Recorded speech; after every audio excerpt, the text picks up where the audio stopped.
Yeah, let's go.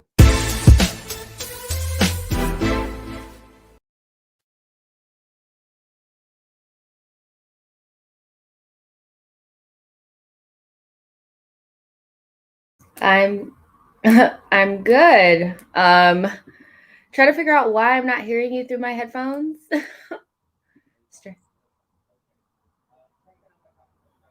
Okay, give me 1 second.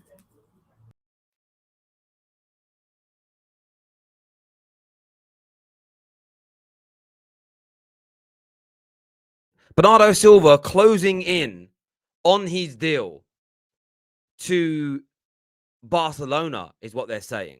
So I'm very, very intrigued to see whether or not that deal comes off, whether that deal is happening, whether that deal is going ahead. We're going to be talking about Fofana and a number of reports in the last 24 hours that he is maybe on his way to Chelsea. Personal terms maybe having been agreed and all that jazz. We're going to delve into those deals. We're going to be talking Tielemans and Arsenal still. I keep seeing it headlines every day. Every day. That agreement in terms of Arsenal. We're going to delve into that in more detail. We're going to talk Pavard to Chelsea and much, much more as the final round of preseason games start. Let's see now if we can get Jessica back with us. Can you hear us? Can you hear me okay now? Yeah, now I can hear you. Yeah, it was actually me. I know. had myself on mute. So yeah, but we're back now. We're ready to go. Viewers, make sure like buttons are being smashed as well. If we hit 1,000 likes while we are live, I will give out 20 free memberships. And from Monday, all the new membership content starts. So you need those memberships in play to get yourself signed up ASAP. So there we go. Terry, have you permanently moved location? Yes, this room has got to be finished, but we'll keep you posted on that, my guy. Don't worry about that. Another spin night. Lol, I don't know what that means. I don't know what that means. Explain it, my friend. Explain it. Let us know where you're watching from as well around the world. I always like to know what you're up to this weekend. Basically, it's your last weekend off. It is your last weekend before the Premier League starts. I'm just making sure, by the way, yes, my mic is facing the right way. I might do it without the pop blocker on. No, I'm not going to do it without that because I a lot when I speak. So there we go. Just want to make sure it's facing the right way. So yeah, lots going on, lots to delve into. But I wanted to start off. I know you had a question for me, and it was Man United related, and all to do with this sensation we're linked with in Benjamin Sesko. You had a question, didn't you? I mean, I guess I have a question about it. I mean, are you guys getting a little bit ahead of yourselves? Like I did see kind of 1 minute, nobody even knew who he was. The next moment, he could potentially be the next Holland, the next whoever. So do you think maybe getting a little ahead of yourselves, before you actually really know a lot about this player? I know Holland came from Salzburg.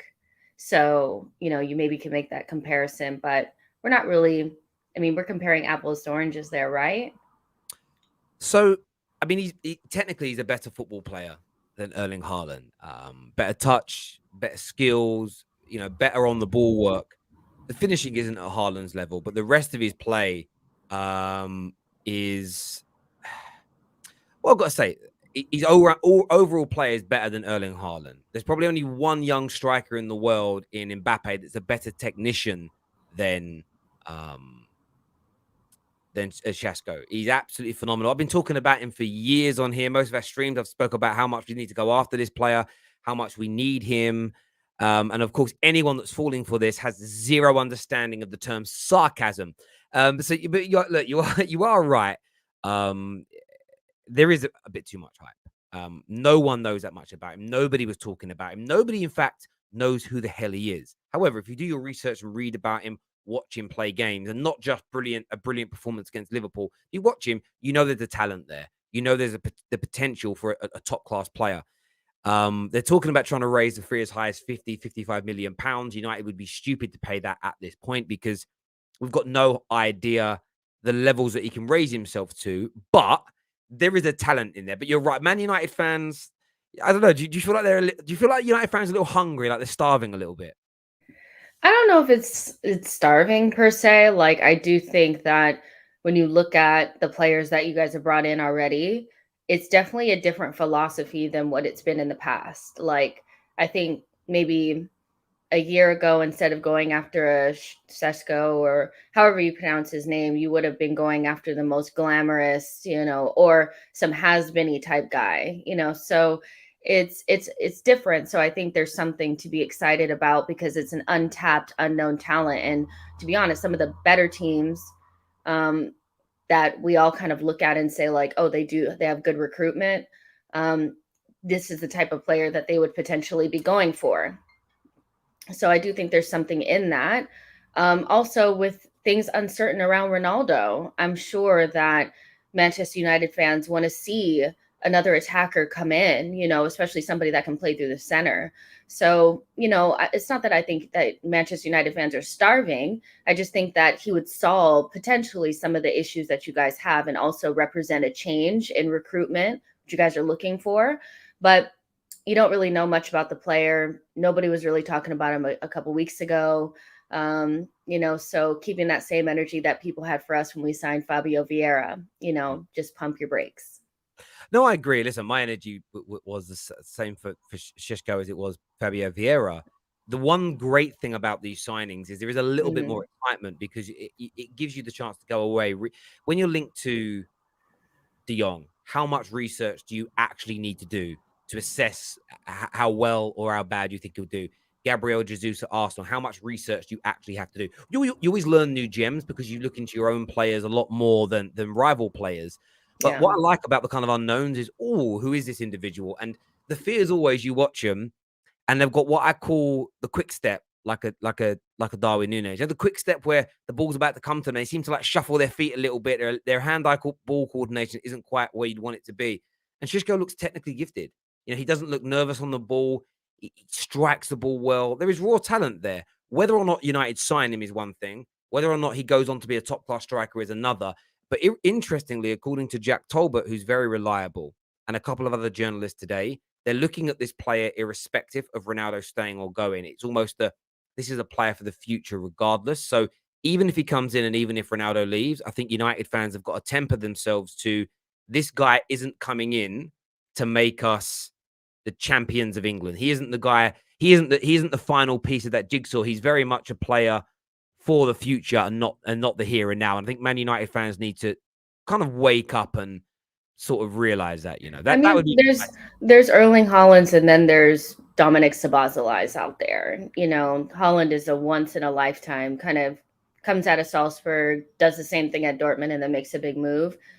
Dominic Szoboszlai was somebody that a lot of people were really excited about that came from Salzburg, and he got to RB Leipzig and flopped, in his first season. So there might be a gap there, but he looks the part, in terms of the size and all that. And I do think there's a kind of nostalgia going around now where teams are bringing in those 6'4" tall strikers again, Scamacca, Haaland, Núñez. And so that'd be right on track with that. So again, like if Man United were to sign him, player for the future, but there's something there. And I would just at least be excited about the change in recruitment. I think that's a big thing for Man United. Listen, I agree, and Rack here. This is the other side of it. Rack says I first heard about Sesko when Kendall tweeted about him to Newcastle. Looks decent, and interestingly, I've seen. I kind of briefly remember them. I've gone back and looked, and when you look at tweets or articles from maybe a month ago where Newcastle were linked, the amount of people going, "Oh, that's a really good baller. He's one for the future." Man United get linked, overhyped job. That's why I say to people sometimes, look at what people were saying about a player before one of the big clubs were linked to them. Go and read a scouting report from 6 months ago to get a true reflection. Even journalists do. Some journalists will change their opinions on players based on who they're about to join. The good, the bad, the indifferent. So it's certainly going to be an interesting one. Chelsea Australia says getting ahead of themselves. They sound like Arsenal. Sesko is an average player. I know the Slovenian league and can say he is a prospect, not world class. Bruv, if you watch the Slovenian league, bruv, do you know what? Call into the show. I'm going to ask you a question about the Slovenian league. If you call into the show and you get the answer right, I'll give you £5,000 cash live on it. I've got a question about the Slovenian league. And if you get it right, £5,000 cash on the air. DM me. You're one of my members. You've got we'll get you on the air. We'll see if you're telling the truth. Hey, Jess, you're my favorite YouTuber. I want to smash the like button and subscribe for the rest of my life. I wondered what I was about to read out then. Yeah, I was like, what are you doing? Actually, did you read the name? Yes, I don't read the name out, but he super chats every day, so I'm very willing to put it up there. Okay, well, thank you. Supporting the football terrace and all that. Olu, thanks for the super chat. You didn't leave a comment, but we really do appreciate it here. Yes, we have a Slovenian league expert. I mean, ironically, doesn't actually play in Slovenia. Another comment said, Terry, you've got to remember that Man United and Ollie scouted Haaland first. They did. I mean, they didn't at Salzburg. You said Ollie had him at Mold. Ollie's obviously Norwegian and has probably known about Haaland since he was about 10 years old, right? But This is one of the things about this deal that I like and want. I don't imagine how you'd feel as a Man United fan if we say no to even paying 50-55 million to risk. Let's just say you say no to that. And then in 2 years' time, he's on the market for £100 million because he's the real deal. You'll kick you don't want to be like, Arsenal got that list of players, that 11 players they should have signed but didn't. The Ronaldos, the Zlatans, the Yayas. There's always that risk if you say youngsters too expensive. But look, we'll see what happens there, my people. We really, really will. More to come on Man United a little bit later on the show today. But I wanted to talk Chelsea. I really wanted to talk Chelsea because there's so much news surrounding them at the minute. It's kind of hard. An article I read this afternoon in the Evening Standard has said that Chelsea have apparently agreed personal terms with Wesley Fofana as they are desperate to seek further defensive reinforcements before the Premier League season begins. That's from the Evening Standard. There's also a couple of Chelsea journalists that have said that the player hasn't agreed personal terms, but if a good offer's made to Leicester, he's kind of requested that Leicester listen to it and maybe allow him to talk to them as a club.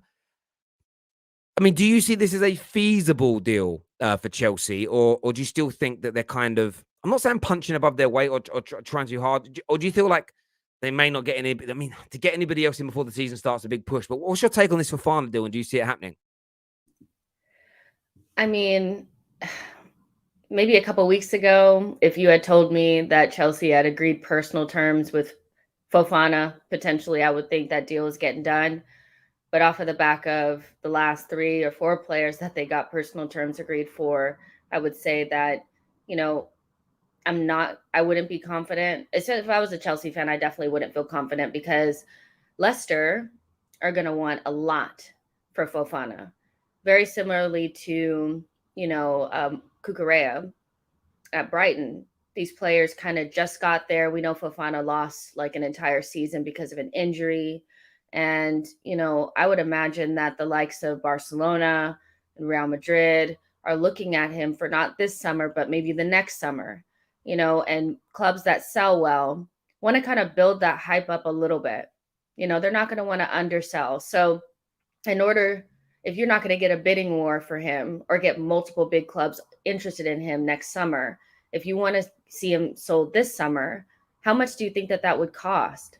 I know Chelsea have the money, but when you look at it and all the stuff that they want to get done, I would imagine Leicester would ask for some astronomical number, somewhere around 60 million plus for Wesley Fofana, because that's probably what he's going to be worth. So it's a difficult one to see getting done, especially Leicester would have to recruit somebody in to replace. And that could be difficult at this point in the window, especially because they're like very desperate to kind of get their window started. So even though I know Leicester has been somewhat of a feeder club for Chelsea for a couple years now, I just don't see this materializing this early.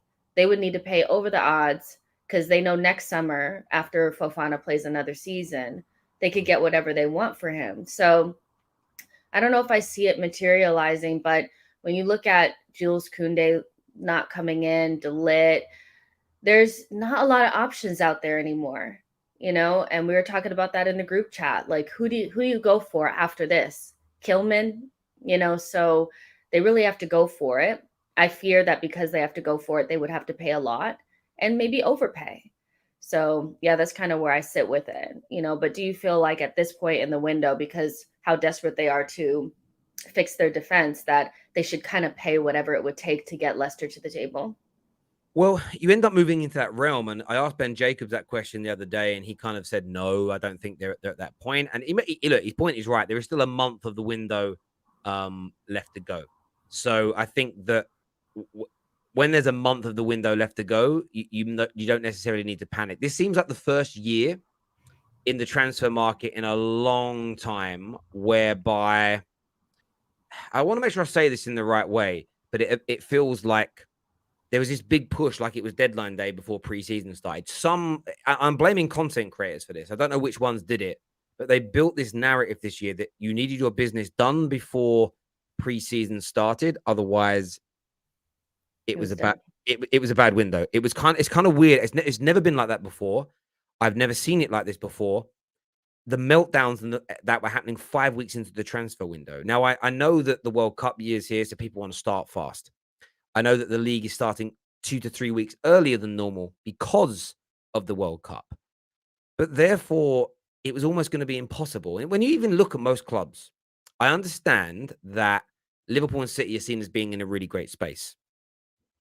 And yes, a lot of the smaller clubs have made lots and lots of signings. But let's be honest, how many signings? You have to discredit those clubs in this debate because you could have signed, like, I think Nottingham Forest have signed 12 players.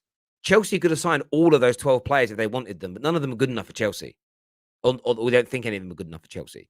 You know, most teams have signed 2 to 3 players. Top 6, 2 to 3 players.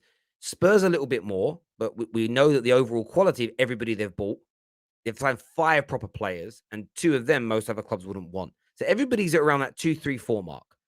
Chelsea are there or thereabouts. They've lost out on a couple of deals that they thought they were going to get over the line and get done. But if they'd have signed Jules Kounde, they still wouldn't be ready in the conventional sense of the word. But nobody really is, probably barring Manchester City. Some will say Spurs are ready for it. But you look at Liverpool, they're a player short in most Liverpool fans' eyes. Man United, of course, we know are not ready and probably won't be ready next year because we're rebuilding. Arsenal are still chasing a winger or an attacker. Arsenal still need another midfield player. They're, quote unquote, not ready.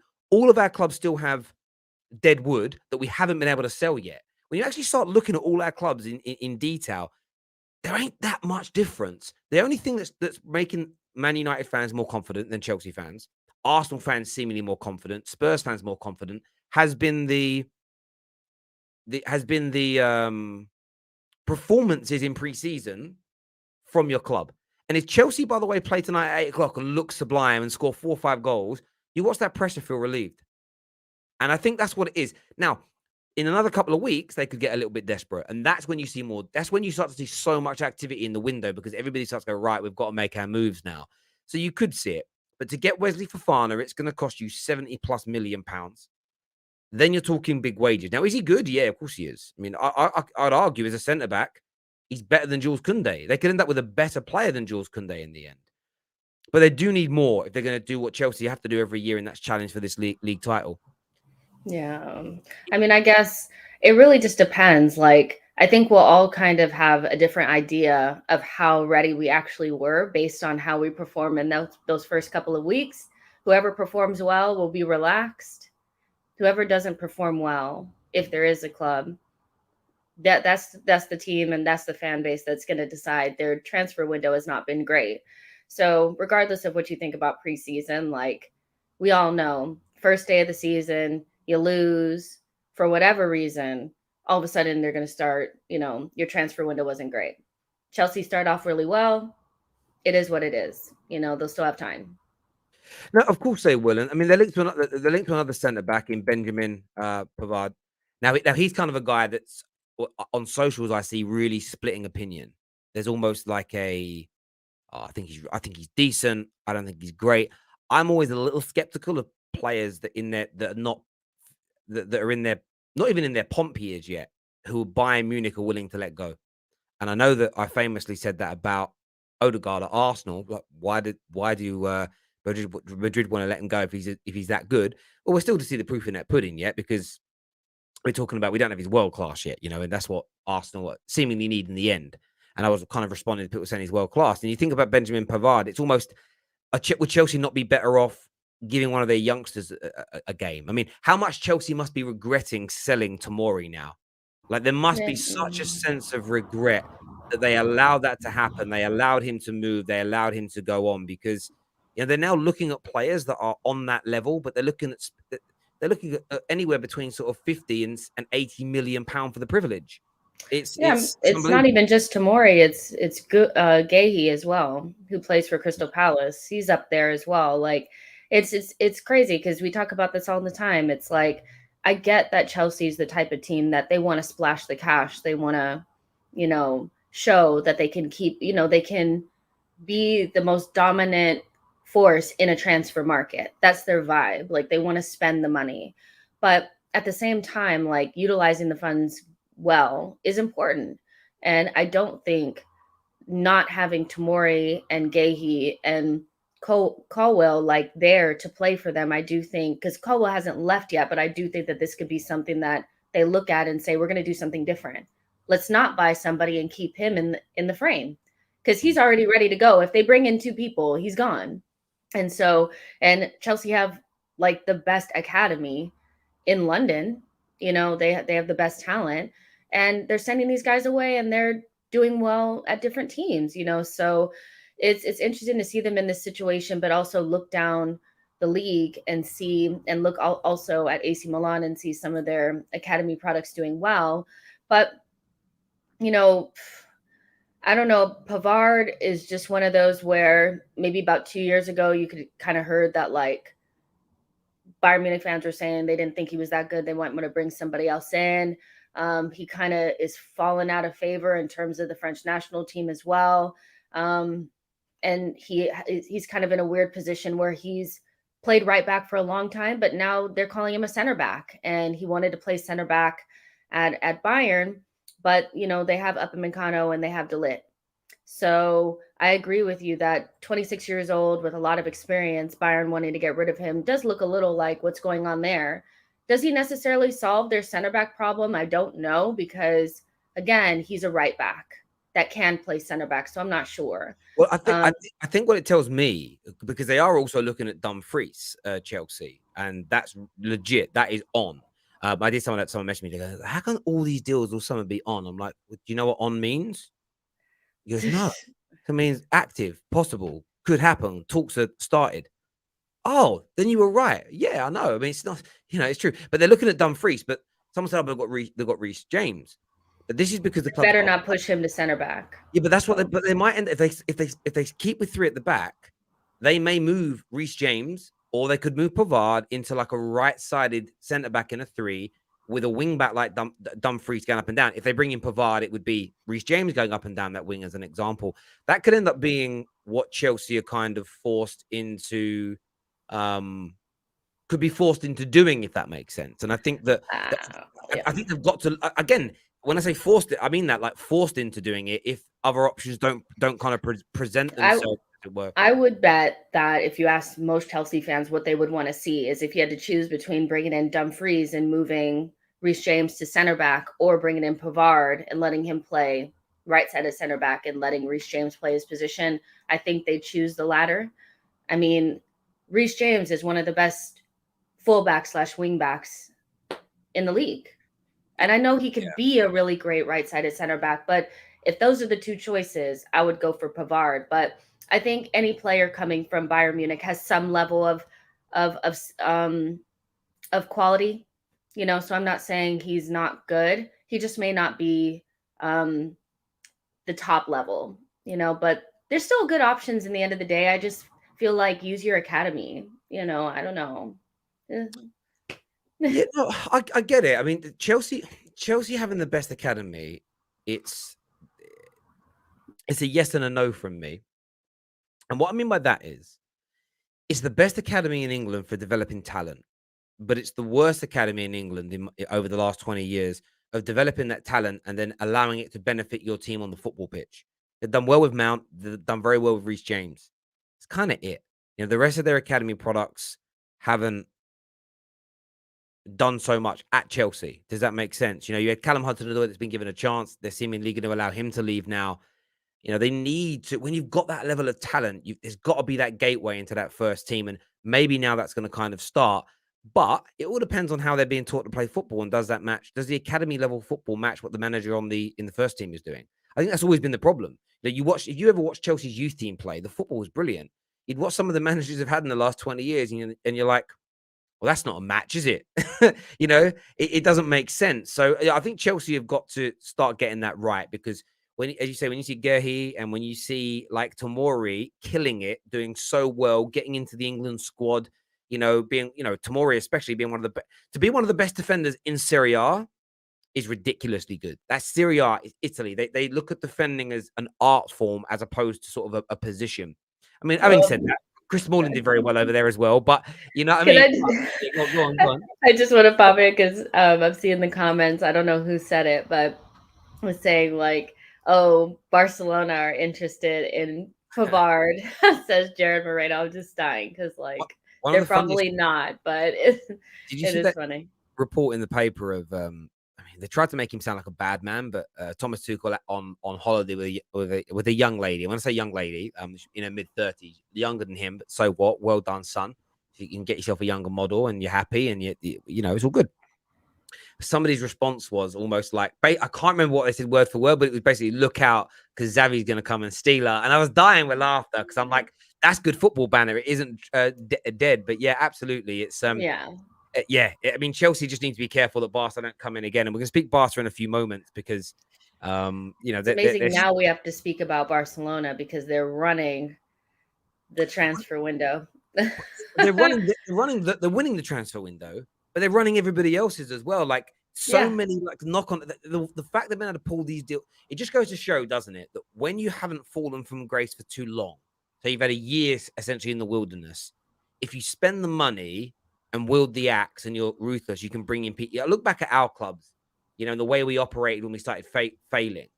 Like how quickly we both could have turned it round if we'd have gone out and got a world-class manager and gone, boom, there's almost a blank checkbook, buy the players you need. No, we're not mortgaging the club in order to to spend that money. Well, this is the thing, that it's high risk, high reward. If this works and they win a Champions League, they win the Liga again, the money that's going to then on top generate is going to kind of help them. Where this goes wrong for Barcelona is if these signings are wrong and they're not good enough and they start failing. Does that make sense? Because they're definitely good enough. Exactly. So it's only if they fail on the pitch is this gamble not going to work out for them and everything else. And Barca have just been taking the proverbial. Terry, they can't register players. Well, we're going to get onto that. We're going to get onto Barcelona a little bit later. And I know that it's going to trigger the Barca fans at what? Because you don't ever speak about it, right? You don't speak in the factual term, the complete breakdown of things. Don't need to, mate. We're fans here. Do you know what I mean? I'm not sitting here, it is what it is. Like when we say like you owe Jong 17 million, we know you don't owe him a lump sum. We understand that would be included in his wages for this season and partly next season and the next 4 years. We understand there's not a lump sum of cash owed to him, but he's owed 17 million. It's been added to his wages. It's not, just the way the Barca fans are like pulling on the narrative of it is you could tell they're shook by it. You can tell they're annoyed by being called out and being called crooks and corrupt and everything else. But there we go. Viewers, we are just under 400 likes. This hit 1,000 likes. We're going to give away 20. That's 20 free memberships on the Football Terrace this afternoon for you. So make sure you're smashing that button for us, people. It's very important that you do. In terms of, I wanted to mention one other thing about Chelsea, though. Did you see what Sevilla put out today? Yeah, trying to clear up everything that happened with Jules Kounde. Yeah, so they put this tweet out. I want to read the thread so the viewers can kind of get on this. So this came from Munchi, who is, I think, one of their sporting directors. He says here, this would have been the third time that we'd told him no. He's professional. That might be the right one. I want to make sure to pick the thread up right. Get the thread right. Yeah, this would have been the third time that we told him no. He's a professional, but you have to consider the person as well, which is very much why I say to people, when players want to leave, they invariably eventually get let to go. On Thursday, this is what he said. On Thursday, Jules Kounde was sold to Chelsea. They began to have doubts and pulled out. So he's claiming, Sevilla claiming, it was Chelsea that pulled out. Then Barca appeared. The first time Elameni got in contact was on Monday.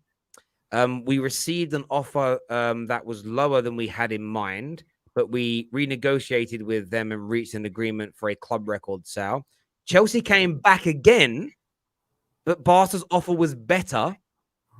We'll publish the full interview later today. This came on Sevilla's official Twitter account.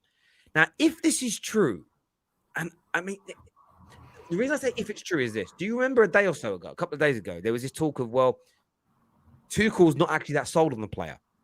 Yep. So this is where I don't listen to just one journalist. I take everything they say in and go, okay, cool. But I use my own brain because I read this and go, maybe it wasn't quite as clear cut as we all thought.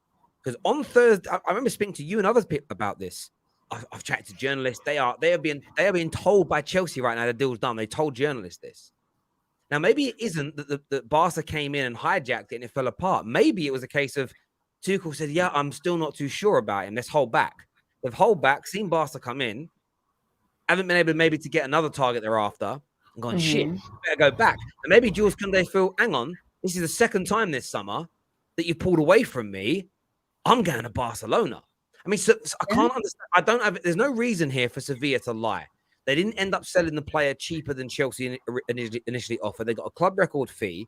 I don't get what mileage there is in Sevilla lying in this. I don't know if you do. Yeah, I mean, I don't really see anything that, stands out as a reason why Sevilla would come out and say this if it's not true. And, there were the, rumors out there about Tuchel being concerned about maybe his height. I saw that. And that kind of coincides with the timeline of how everything happened. And, if I'm Kounde, who by all accounts was very, very, very sold on coming to Chelsea last summer, I do think that like when you're sold on something and then you maybe, and we talked about this, and now I'm thinking maybe I was wrong on this, that looking at it, going after other players after he was on the doorstep last summer. Everybody knows there was like memes out there with Kounde on there, like as a Chelsea player. And so to be sold on the project or whatever, new manager comes in, like he's not really feeling you, then they go after a couple of different players and then come back to you and then kind of pull away from you again. Maybe it did, send off red flags for him. But at the end of the day, I think you have to do what's best for you. And Kounde definitely, I think, did that. It's at the expense of Chelsea once again. But, I think maybe that little bit of indecision from the manager, whoever it was at Chelsea, cost them another target. And that's what I've kind of seen. I feel like I'm seeing what Chelsea in this transfer window is. It's not as clean, as it was before when Abramovich was here. It's a little bit like we kind of want this player, maybe we don't, haphazard. What? Carry on. I've got something to say on that. But carry on. I'm not saying you're wrong. I've got a different view, but come on, carry on. Basically, a different view means you think I'm wrong. Yeah, but not in terms of. I think what you're saying is very logical. So I'm not like they're saying you're wrong. I'm saying what you're saying is very logical and very much could be true, but I've got a different theory as well. Okay, go on, carry on. Okay, look, I don't think it's messy. In reality, I think it appears messy because we're seeing things we don't normally see. And I'll give you an example. If you actually sat in like certain government meetings and heard what they said about problems that might arise, you'd shit yourself. I've got a friend who worked in the police force as an anti-terror responder. So he would respond. He was originally armed response, and then he moved into anti-terror. And he said it was the scariest job of his life because he said the general public don't hear about 95% of the genuine real terror threats that they're called to, bombs that they find, people that are going to places to do bad things. He went 90% of them you never hear about. He said, if you were told about all of them, he said the general public would be a nervous wreck. And the reason I give that example is because I think this is what happens in all walks of life when you're shown the true reality of things. I think the mistake Todd Boehly has made, and I was enjoying it for a period of time, and I am still enjoying it because it's not my club. They are being so open. I think he is telling the media too much. I think, and when I say too much, he's just being so open and honest. This is what we're doing. This is what we're trying to achieve. These are the players we're going after. Rather than doing what Liverpool do. Liverpool do it the best. Arsenal are trying to do it, keeping everything very close to their chest, telling the journalists absolutely nothing, telling the agents and players involved, we want you leaking almost nothing. We want to keep things very quiet so we can land things. And you saw that happen with Fabio Vieira. Not only was he a secret, remember the day before you guys were linked to Vitinha. And that was because what you probably find a journalist was told is Arsenal were looking at a midfielder from Porto, and the journalist probably went, we don't know who, we're going to guess it's Vitinha. And they got the guess wrong. Does that make sense? But I think what Chelsea have done has been very too open, too transparent, too forthcoming with information. And you're seeing the true reality of the transfer market, which is crazy ebb and flow, massive fluidity. But because you're witnessing it in real time, hour by hour updates, it's like, whoa, I don't like this. If Chelsea I feel like nobody wants that. I feel like nobody wants it unless you're winning every transfer battle, right? You want that as soon as it happens, even if it's not completely done, I want to hear about it. And I do think at the end of this window, I do think fans will rethink that. Because for me now, I don't want to hear really anything until it's done. I've heard we're about to sign a lot of players this summer. I'll give you another example. A friend of mine went to a winery, loves wine. His favorite wine's made at this place. Like a present his wife got him, and he's like, I can't wait to go. Sounds like a weird thing to get freaked out by. He hasn't drunk the wine since, because this wine's made very traditionally, and the grapes are partly crushed with people standing on them with their bare feet. And he was freaked out by it. And I'm like, mate, you've been drinking that wine for however many years. It's fine. He says, yeah, but now I know how they make it. I can't drink it anymore. Like, if you ever watch those shows where they show you what happens at the fast food restaurants, like the McDonald's and the KFCs, you're like, oh, I can't eat that gravy anymore. They scrape the gravy at the bottom of the deep fat fryer, and then you don't want to eat it no more. And I think that's what's going on here. Yes, it looks a mess, but I actually think if you went behind the scenes at most clubs, it looks fairly similar.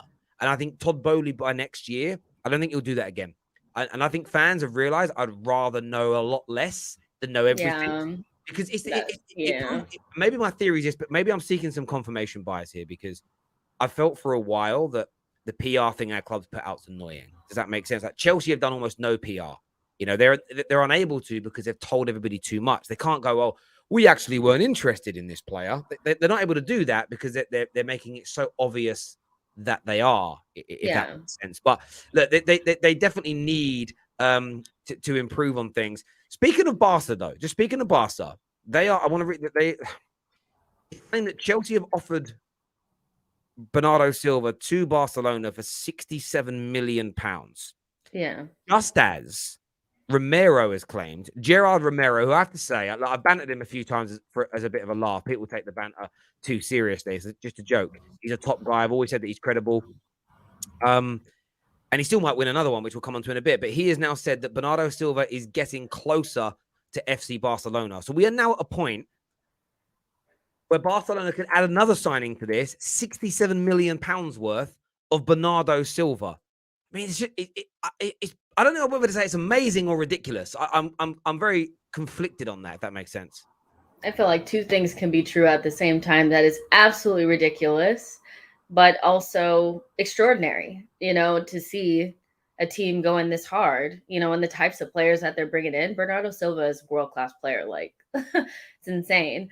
But I also want to just put that out there that, like, just a couple of weeks ago, I do think either Bernardo's, like, agent or even him, like, kind of put a wet towel on, like, this entire Barcelona thing.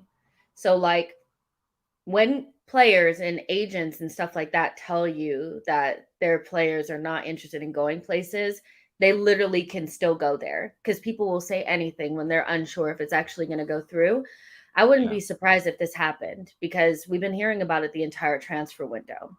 And Xavi has some obsession with putting him and Pedri in the middle together and getting Iniesta and him again, whatever. Don't know if it'll work out like that, but whatever. I think with this, I think Bernardo Silva has always wanted to go to Barcelona. There's been some stuff out there about that. He's 27 now. So he's at his peak. And so this is the time to make the move.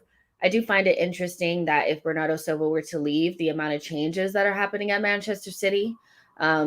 I don't think that means that they're going to flop or anything like that, but that's a lot of shifting out. And I think at this point, I was reading something about the sales that they've been able to get this summer is the highest that's ever been, for I think an English team or something like that. That's what they were saying. And that's not even including Bernardo Silva if he was to go. So it'll be interesting to see who they bring in. I find this interesting right off of the back of the Paqueta news that he would prefer maybe a move to Spurs or Manchester City early on in the window. Arsenal, Newcastle, Spurs, and Manchester City all inquired about him. And if Bernardo Silva leaves, that may be the player that they go for. So that's a lot of new faces, a lot of changes. So it'll be interesting to see. And I feel like not typical Pep players either. Paqueta is not a typical Pep player. So it's interesting. But that also would open up the door maybe for Frankie de Jong to go. I mean, I'm sure that door has been open for a while, but they just made it a lot more convoluted than it needs to be. But if they bring in Bernardo Silva, they have got to get rid of a midfielder, and it probably would be de Jong. So does that put a little smile on your face? A little grin, a little pep in your step? Well, this is the thing, and it's just a credible source from Germany has just come out in the last 20 minutes and said that de Jong will not be joining Bayern Munich. So there was talk from Sport that Bayern Munich could still come in for him, and that's more music to my ears. I've said all summer, yes, I've had my moments where the news came out that he was willing to sign a new deal. I didn't say I believed it. I just said if that happens, the embarrassment will be mad, right? My biggest fear has not been him not leaving Barca. I've always believed he'll go. However, my biggest fear was Chelsea or Bayern Munich stepping in, or PSG at the time, stepping in and saying, well, we'll give you the same as Man United, but Champions League football, maybe even more money, more stable team. And you kind of look at things now and go, Bayern Munich are not going in for him. With the situation Chelsea are in, and Chelsea right now don't necessarily look more stable than Man United in terms of the way things think and feel. I still think they've got a chance if they go in for him. Of course, it's positive news. I can't see a world where all these players have joined. Bernardo joins for 67 million, plus he's going to be on 150, 200 grand a week. And then they can't afford to register the current players. I read somewhere, and I know this is true, what de Jong is going to get paid next year is the combined wages of Kounde, Kesse, and Lewandowski for 1 year. What he starts getting paid the year after is 35 million pounds per year, which is almost the combined salary of nearly all the new signings, right? So they have to get rid of him to be able to register all these people. I think in the end, what they're going to do is they will get all these people in. Eventually an offer will be made to him that he finds to be acceptable. I'm going to guess. I'm going to say between 12 and 13 million euros will be offered. Of course, that won't be a lump sum. It will be paid over a 4-year period in like a monthly salary, just like a sacked manager gets. And I think he'll leave. Then comes the sort of talk of who then gets him. Whether somebody else sweeps in for him. I wouldn't be surprised with the way this window's gone for Man United to go, great, we're going to get him. And then Chelsea come in and go, bang, we'll match your bid. That wouldn't surprise me. But if Bernardo... the way Bowley is moving. Well, the way Bowley is moving, look at that. What you got to answer over there? Let me look at that homework. Let me see what you're doing. Yeah, no doubt about it. No doubt about it. I think that... yeah, I'm relatively confident that. Give me a percentage. How confident are you? I'm like 80% sure we'll sign de Jong still. No, let me rephrase that. I'm 80% sure de Jong leaves Barcelona. I'm like 40-50% sure he comes to Man United because I think he's that good. I wouldn't be surprised if another top team has allowed Man United to do all this work, because this is what's crazy about this deal. Because it started at the beginning of the winter. This is what hasn't been reported on enough for me, and I think journalists have not wanted to go out on this limb. Certain journalists have said this from the start. Tom McDermott, Jack Tolbert, Simon Peach, Simon Stone. They've been very resolute. Once the player had been convinced to join, or happy to join if he leaves Barca, they all said the same thing. The deferred wages is holding this up. They've barely reported on it since. Why? Because from a Man United point of view, which is what they report on, there isn't anything new in this situation. Nothing has changed. Man United haven't dragged this deal out. The only thing United are doing that some may perceive as wrong is they're taking a risk in waiting for him to become available or waiting for the situation to be resolved. And of course, when you wait, you lose other targets. They might go elsewhere. And of course, you may end up not having him for the first 2-3 games of the proverbial season. But I still think there's a good chance that Man United get him. I still think there's a massive chance that he leaves Barcelona. The fact they're talking about playing him at centre-back. If Bernardo comes in, with Kesse and Bernardo signing, with Pedri and Gavi getting new deals and being stars, that's 4 midfielders. Jong ain't starting in midfield. Yeah, So he can love that. He can love that double. You know what I mean? He can love, listen, it's like I can love a woman as much as I want. But if she moves a new man in, changes the lock and throws my clothes out, it doesn't matter how much I want to be there. I got to go. I got to move on. Do you know what I mean? I got to move on. And that's where De Jong's at. Like, whether De Jong wanted Man United in May or not, I don't care. Barca don't want him. He's a professional. He has to pick a new club. And unless a better option than Man United comes up, of course United got a chance of signing in. I've been resolute in that opinion. I've had a few moments where I've got a bit scared and worried. I'm a football fan, but that can happen. Your point, though, on Man City, and I'm gonna come on to Man City in a minute, actually. I want to go through some of these super chats and other comments that we've starred. I don't want to miss these. Viewers, we're getting closer, but we need another 400 likes so we can give out those free memberships. Get smashing them, people. I'm going to go through. I'm trying to do these in sort of subject matter order and come back to some of the older ones later. This is from Olu. He says, Jess, are you single? You are so beautiful and noble. No, I'm not single, but thank you. Oh, lucky guy. Lucky guy. Leicester here say, sorry, Leicester's not who says it. It says, Leicester know they have Chelsea by the nads. That means balls, in case anyone doesn't know. Yeah. Chelsea, because Chelsea fluttered around, lost out on signings, and need centre backs badly. Fofana will cost a fortune.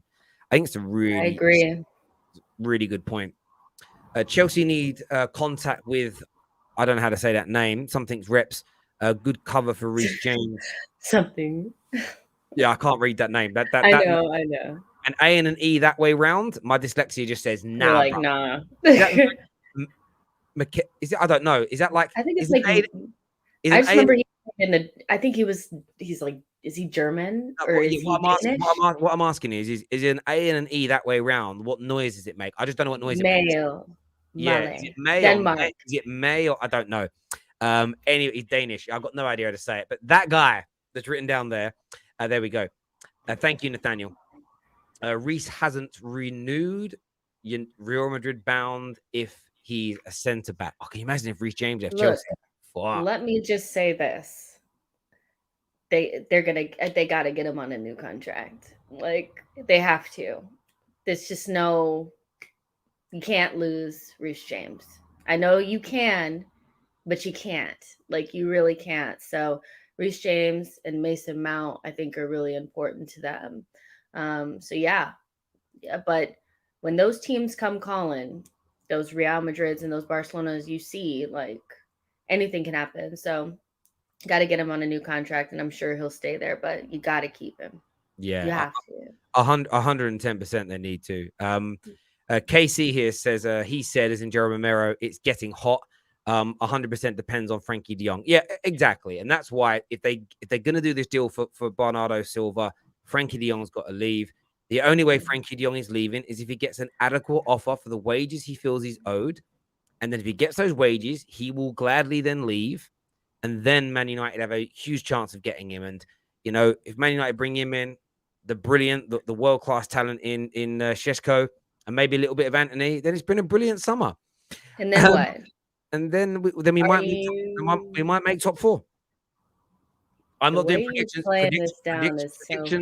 Predictions get done next week. We're not ruining the prediction shows for next week.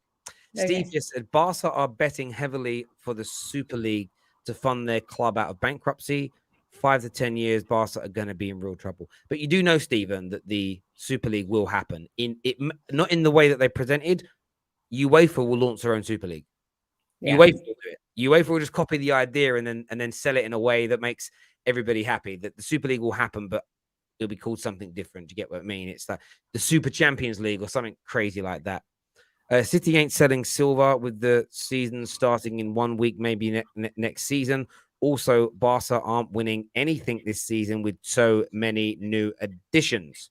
Do you believe in that? Like, because I hear people say this, and I think they only really say it when, I'm not saying Zayn, this is what Zayn is saying, but, oh, you can't have too many additions because it'll disrupt the team, you know? And I don't know if I actually buy that. You know, I think if you buy well, they kind of click into that little puzzle nicely. You know, what do you think about bringing too many pieces in? Because that could also apply to Manchester City, who, if Bernardo does leave, has a lot going out and a lot going in that look different than what they had before. Well, I do believe too many can disrupt things, but I think too many is when you start getting towards, 7, 8s, 9s. If they sign Bernardo Silva, that's 6 signings, 6 new signings, I think is about the limit. I think you start going up. The reason I said you start going above 7s and 8s and their first team is suddenly your whole first team changes, and it does take time to get them integrated. Most clubs never sign that amount of people in one summer. Yeah.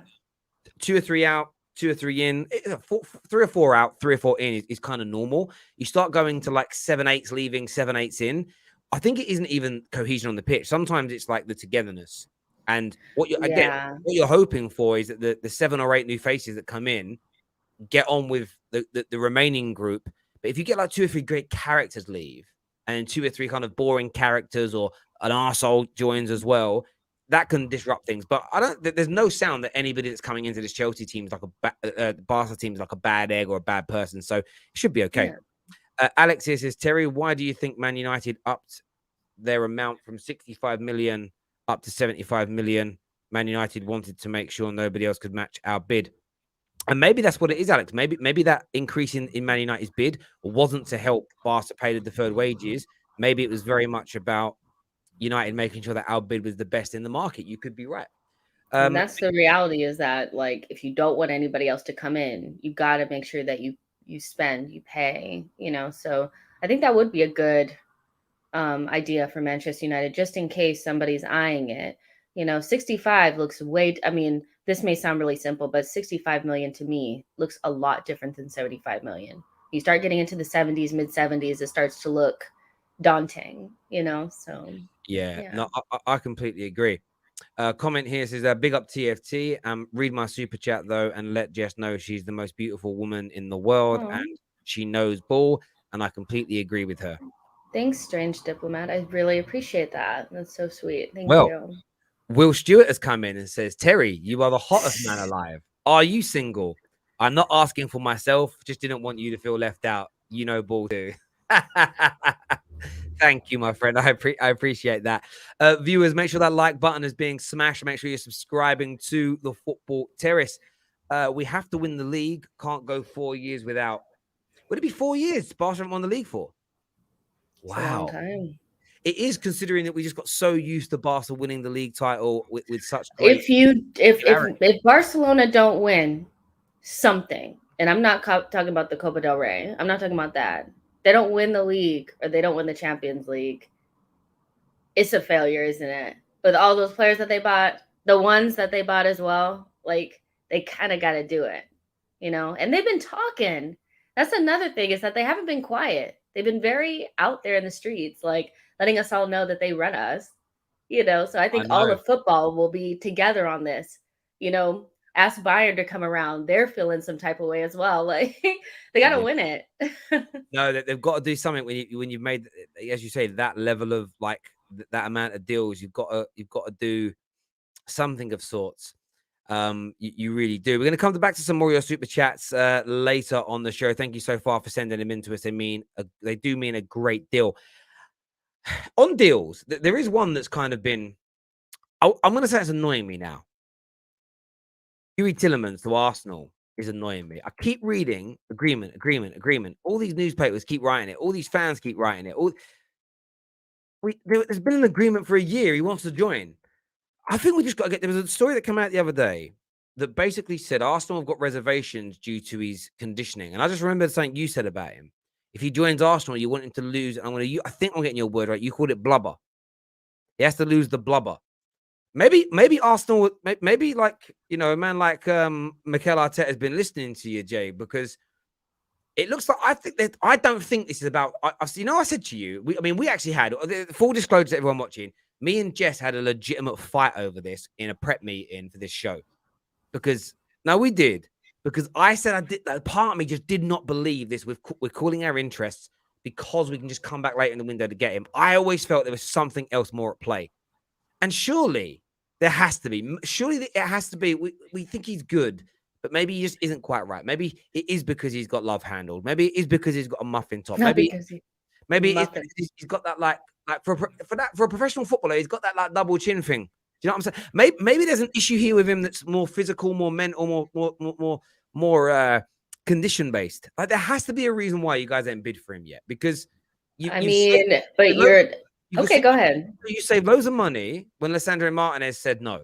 You save loads of money when Rafinha said no. So you just go and you drop the signing. What you guys said to us is you dropped Tielemans. Let me rephrase. You called on Tielemans to get those players. You didn't get those players, so go buy Tielemans. For me, I don't think this deal's. I'm going to say it. I don't think this deal's happening. I think that deal's dead. I think it's dead. So you ignore the other reports that are just saying that we just want to make sure that Leicester can only ask us for a small amount. Leicester want 40 million for him. That's where they started. Nobody's going to buy Tielemans for 40 million at the beginning of the window. Let them sit there for a while, let them sweat it, and then come back, a little bit later. I do still think we have a bloated squad. A lot of people came back. So Arsenal are trying to, sell some players, move them on. But ultimately, like, either we don't get him because, maybe we weren't really that interested in him, or we had another option or whatever, or maybe Vieira changed things. But personally, I do think that, like, if Leicester think that we're going to spend 40 million on him with 1 year left, you're smoking. And so I think Edu could have played this really, really well. Come back, because also if you know that he only wants to go to Arsenal and that you don't really have any threat, anybody else really coming in at the moment, then you can keep pushing it. Keep pushing it. And you could end up being right. And maybe I'm just thinking this because it's a deal that's annoying me now. And I don't even know why it's annoying me, because it doesn't really impact my team. You also said that there's still a whole month left in the window, so there is. Listen. It depends how much you save. If you guys save a handful of millions, I think it's a madness to have waited this long, because you could have had him for full preseason, ready for the start of the campaign. Like those 2 or 3 games at the beginning of it depends what you do. If you win those opening games, you're not going to give a damn, right? You just know this. I just kind of, I don't know. There's something about the deal that I'm not quite sure about. Well, also you have to think about, like, okay, I know you're saying like we saved money on Lisandro Martinez, but we didn't, because we went and spent 30 million of that on Zinchenko. Yeah, but you would have paid the same as us. Yeah, but what I'm saying is that, like, then you maybe you have 50 million or so for a winger or whatever. I don't know what the breakdown is, but I do think Arsenal are waiting with a certain amount of money for an attacker. The fact that you went in for Rafinha so early and they were willing to spend a certain amount lets me know that maybe Tielemans is not as big of a priority, but they can get it done at a certain amount. So they need Leicester to come down, because you really don't want to go out there and spend 20 million on an attacker. You want to be able to spend 50 or so, because that's how much the good players cost. So I do think there's a sense of, maybe you are right that maybe it's not a priority and we put it to the back burner for other reasons, just besides, like, whatever. But if I was Arsenal and I only had a certain amount of money to spend, but I knew I could get a midfielder if we sold a player and we made Leicester come down, I would probably do that.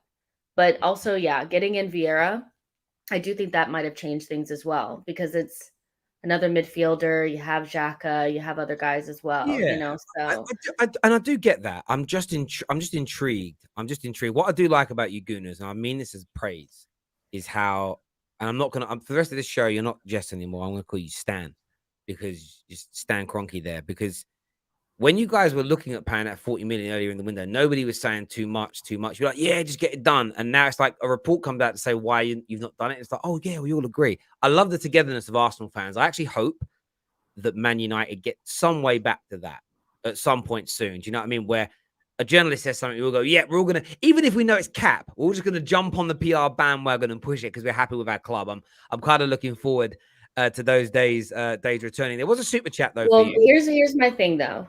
If we were actually just not going to get him, what's the point of still feeding certain journalists that we're still going to maybe try to get him?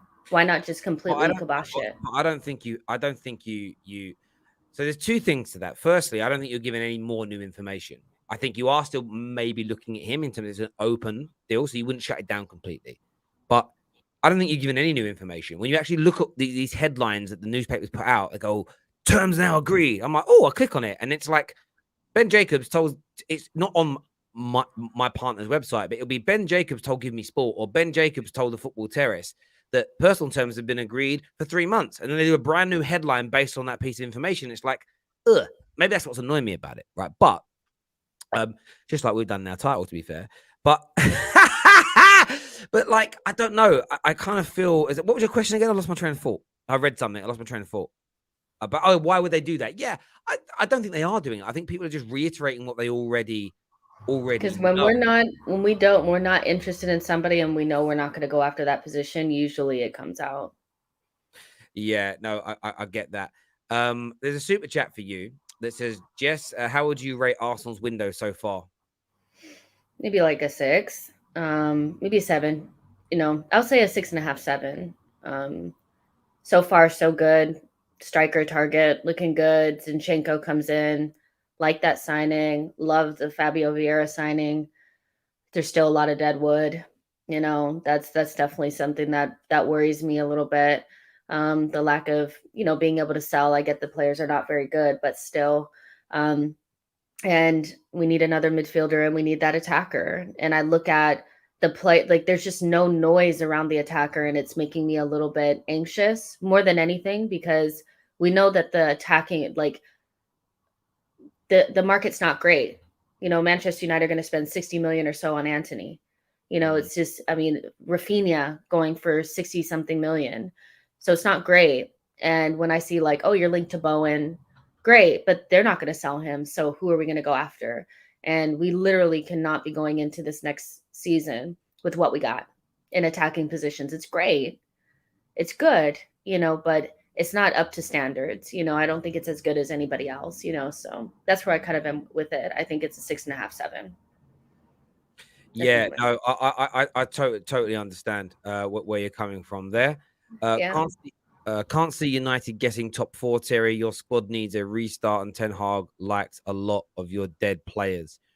I agree with you that we may not get top 4. In terms of liking our dead players, that's called management. I saw Mikel Arteta in the early days say very nice things about players he got rid of pretty quickly, because he's got to get them in the short term. They still have to play for him. The manager isn't going to sit there day one going, all these players are crap, because then they're going to throw him under a bus. So yeah, I agree with half of what you said there, my friend. Olu here, one of our members, says, hold up, Terry. You just said you don't agree with Arsenal waiting to save a few million on a deal. They should have got it done early. Exact opposite view to Frankie de Jong and United's business.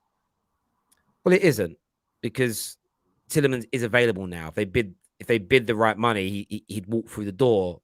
The situation with Man United is that the player is reportedly willing to join, but the hold-up is at Barcelona's end, and the club are holding on to him. So we're not waiting out to hopefully get him 2 or 3 million. If Man United were doing all this, but it was to save 2 or 3 million pounds on Frankie de Jong, but we waited all summer to do it, we took the risk of losing out to another target on somebody else for 2 or 3 million pounds, I would say it was wrong. So the scenarios are completely different from each other there, Olu, my friend. You've had I love you, mate. You remember, but you've had an absolute mare there, my friend. Like, well, I also say, like, it's not, if it's 40, which I have seen that's what they wanted at the beginning of the window. Like, they really have been like, they do not want to sell him. And if I'm Leicester, I'm also looking at it like, I want to try to get other teams involved. I want to wait, to see if we can get other teams involved, because a season ago, I don't care what anybody says, even if you think he's, eating too many Happy Meals, any people would have been spending 50, 60 million on Youri Tielemans, and Arsenal want to buy him for 25. So they're starting at 40. For me, that's a big enough gap for me to think like 15 million is a big difference. It's not like 5. If you save 15 million pounds and you use that money elsewhere for an additional target, then my mindset would change. It's more if you said 25, they want 40, and you end up paying 36. It's like, probably should have just got it done, or you probably could have got to 36 with them 2 months ago, had him for pre-season and had him ready. But look, it's all hindsight. When it comes to opinions on transfers, everything's hindsight based, because We might say that's a bad signing and he kills it. We might say you should have got him earlier, but you don't lose those early games. So what does it really matter? The good thing is, though, that Tielemans is getting a preseason. So what he's not doing is he hasn't gone on strike and isn't kicking a ball. He would be fit to kind of come in and sort of play from the beginning. Comment here says Bernardo Silva and Frankie de Jong swap deal incoming. Just don't even put that out there, Zane. Just stop. Just don't put that. If that happened, I'd cry. I'd honestly cry. I would die. I really would. I would cry. If Frankie de Jong goes to Manchester City, I will cry. Live on air, I will bawl my eyes out. Big man, big tears, big time crying. 110%. Jess, do you think we'll buy a replacement for Partey TT? No, I don't.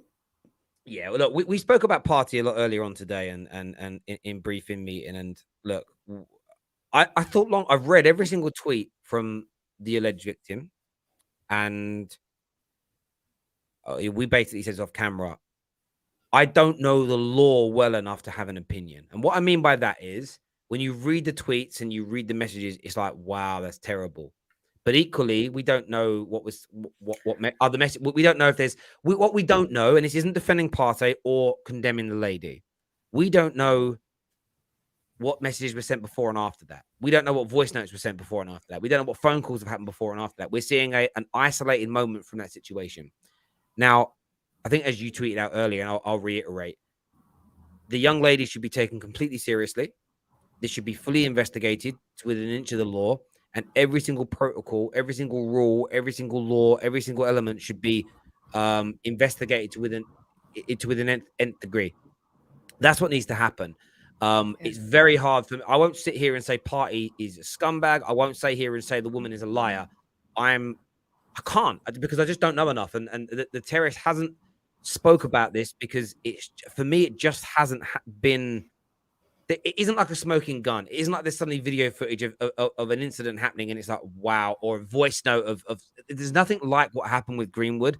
That's such a hard thing to talk about. So yeah, like we're not going to get into the Thomas Partey thing. That isn't. I'm on nobody's side. I'm completely neutral to it because we've got to let the law and that run its course. Essentially, you know, that's what we have to have happen as far as that. The one thing I'll say about, you know, the fans that are worried about a replacement for Thomas Partey, I just think, like, when you look at the reason why she's come out and spoken about this situation, it's because in some respect he was cleared a little bit, you know. So it's one of those where that's kind of where I get my I don't think we will, because I think he's going to be playing for Arsenal at the start of the season. So I don't think so. Yeah. I mean, it's one of those things. I mean, we just don't know like enough about any of it to have a full and frank conversation. I know some people you're talking about it now, but I'm just telling you why we haven't gone into intricate detail, put the messages up on the screen and all these things, because it's a very different scenario to other ones that have kind of come up and happened. And we're just not going to delve into it. That isn't out of. It's not. I'm not trying to disrespect anybody. I just don't. The reason I'm doing that is because what I don't want to do is go out and go. There's a natural instinct in me to want to condemn him, but I'm not going to condemn him for then more things to come out to prove him right. And then it's like you've gone out on record of condemning him. Equally, I'm not going to go the other way and call her a liar, and then it turns out that she's telling the absolute truth. So that's why in these situations, if you don't know what you're talking about in terms of judging either party, you keep your big fat mouth shut. 110%. Keep your big fat mouth shut. And I've seen some content creators almost gloating. Oh, I knew this, or oh, I got this right, or oh, I'm annoyed now because I said I was happy you returned. Well, why is that your fault here? Why is that even on your mind here? But anyway, I digress. I'm going to start getting angry about it. So, and listen, some of you might think the law is failing this individual, and that's your opinion, but I'm not going on record and talking about it as in giving an opinion on the situation. Just not happening. Tielemans should be the sale priority. We have enough attackers and need a strong box-to-box to complement Partey and oust Xhaka. That's very true. Xhaka is shocking. Rich coming from you, Terry. United have been loud and twerking for Frankie de Jong for ages, and you're annoyed with Arsenal. Oh my gosh, look at his Abby. Yeah. I'm dead. I don't, but what am I rich about? I haven't said. I think it's just like, yeah. No, go ahead. Yeah. But it's the same as the other guy. Yeah, I didn't say Man United's situation with Jong is different from Youri Tielemans. So it's not that you're comparing an apple with an orange. You're comparing a piece of cheese to a piece of chalk, my bro. Thanks for the super chat, though, my gov. Appreciate it. Leicester player are madly inconsistent for that price. There's definitely questions about Tielemans' ability. Jess, my girlfriend is a Delta 2. She says hi. Oh, we'll tell her I said hello. Leicester players are madly inconsistent. But there's definitely questions around Tielemans' ability.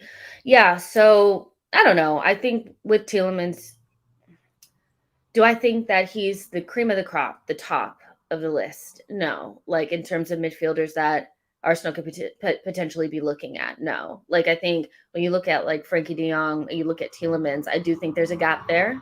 Like Frankie de Jong, potentially world class. If some people think he is, I don't think anybody thinks Tielemans is world class. He's that level below.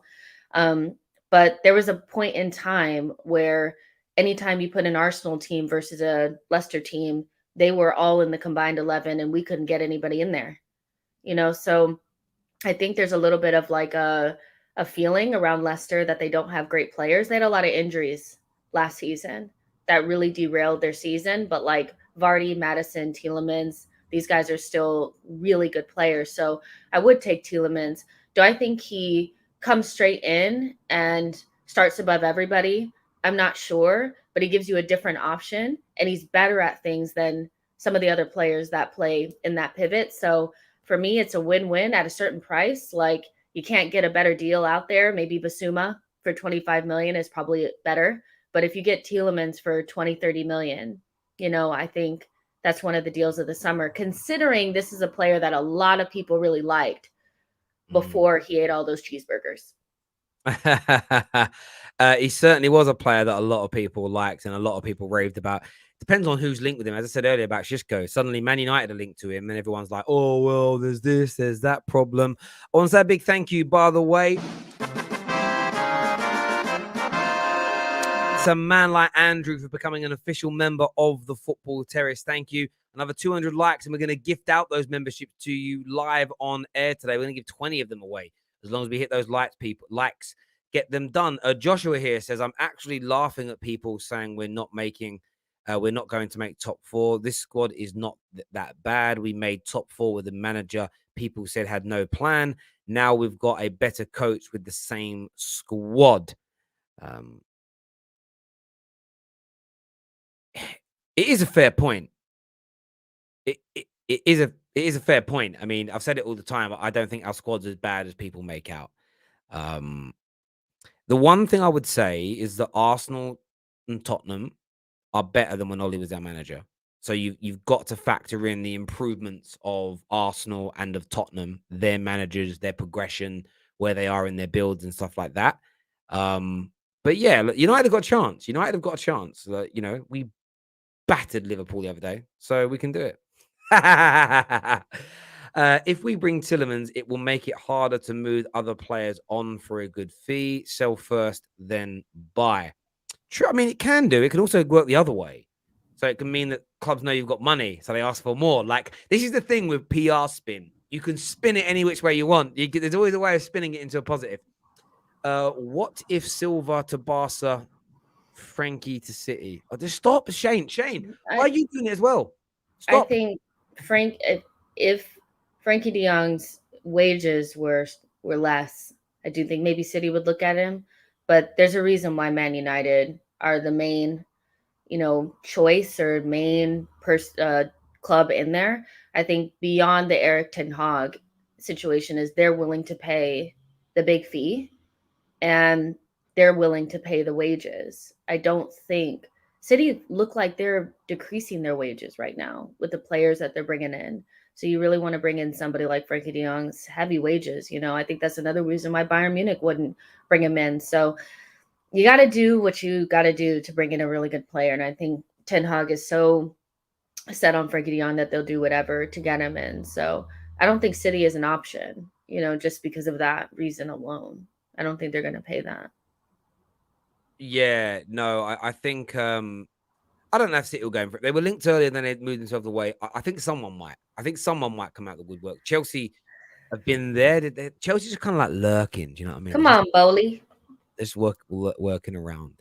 If they could get anything done this window that I would be happy to see them get done, it would be hijacking Frankie de Jong. That's it. Sorry. I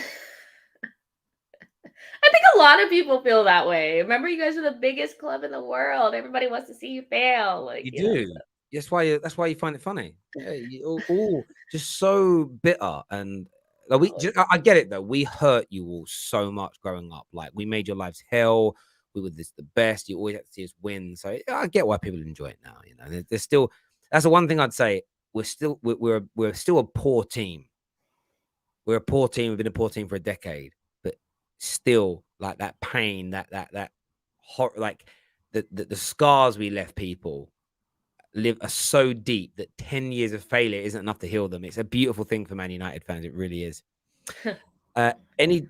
Only chance is Ten Hag's squad is dead in depth and quality. Fair enough. Fair dues. I kind of get that.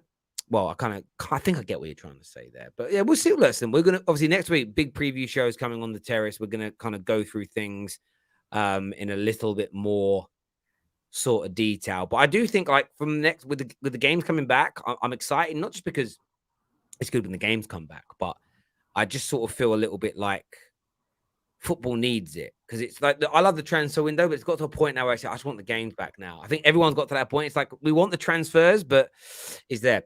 Terry is being disrespectful. Oh, to who? Geef? What are you saying, Geef? That's the weirdest name of it. What does that mean? Hi, Terry. Any news on Bowen going to Arsenal? There is no news on this. I mean, Arsenal have made an inquiry. That's it. They've made an inquiry into Bowen. They're not going to sell him. Not to us. I don't see it happening. I don't see it. Terry, don't rest on your laurels. I don't know what that You're means. living in the past, man. Talking about old Man United stuff. No, I'm not. What are you talking about? Okay. All right. But that's what he's talking about. I know that's what he's talking about. Ah, that's what he means. Cheating for decades and decades. Yeah, that old chestnut.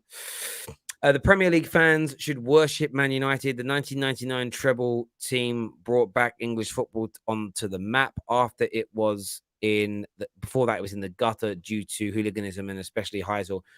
I mean, the Premier League helped do that, to be fair. The Premier League helped do it, you know, the way the English teams, and of course you always get the rogue fans, but all the English teams that help kind of remove the view of like hooliganism. And look, there are still idiots that go abroad and do that, not just from England. I mean, Germany have got their problems. Poland have their problems. Italy. I mean, I was in Roma in 2007 when it went off, and trust me, their ultras are mad. They did come when they came back to Manchester and tried it there. Oh, that was a funny day. When I was up in Manchester for that game, even City fans, like, it was like these people tried taking over these parts of the town. Even City fans were fighting back. That was a mad day. But most of the time, those things don't happen. But yeah, listen, we all know what Man United 1999 team, legends. Oh wow, I was going to read a comment out there, and I'm glad I didn't. Terry, any preview for tomorrow's Shield? No. We actually got the Football Terrace meetup tomorrow, so I'll kind of do a little bit, but we don't cover the Community Shield. Strangely, 2 seasons running, the Football Terrace meetup has been on the Community Shield day. But yeah, that's where we'll be at tomorrow, my friend. That's where we'll be at tomorrow. We're celebrating 250k subs, meeting up with a lot of the crew. We're going to be in London for that. We're going to be in the East End of London, having a few drinks. It's going to be a good time. I believe you're coming, Jessica. Is that true? Yeah, I'll be there. So you're in the UK right now? Yep. There we go, people. Jessica Black. I don't need people knowing my location. Like, I need to keep my mysterious vibes, but yeah, I'm in the UK. I'll be at the meetup, so you guys can meet me. I'll do a, little autograph session so you guys can meet me. Nobody wants your autograph. Like, yeah, you're right. You think you're famous or something? No. I'm not. But I mean, like, we talk about being famous.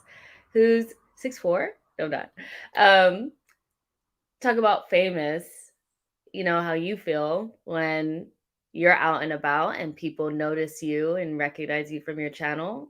You know, talk about how that makes you feel good Well, you know, inside. you're gonna now you're here in the UK, like you're gonna get that a lot now. Like when you go out and about, I know you're gonna be out and about in London and doing stuff with work you've got coming up, but you're gonna get a lot of people that do that. Like I don't really get it as much, but like the younger lads that come on the terrace, like KJ, Adam, these guys, it's like regular, like, oh, bruv, I see you on this. It's crazy, actually. It's crazy.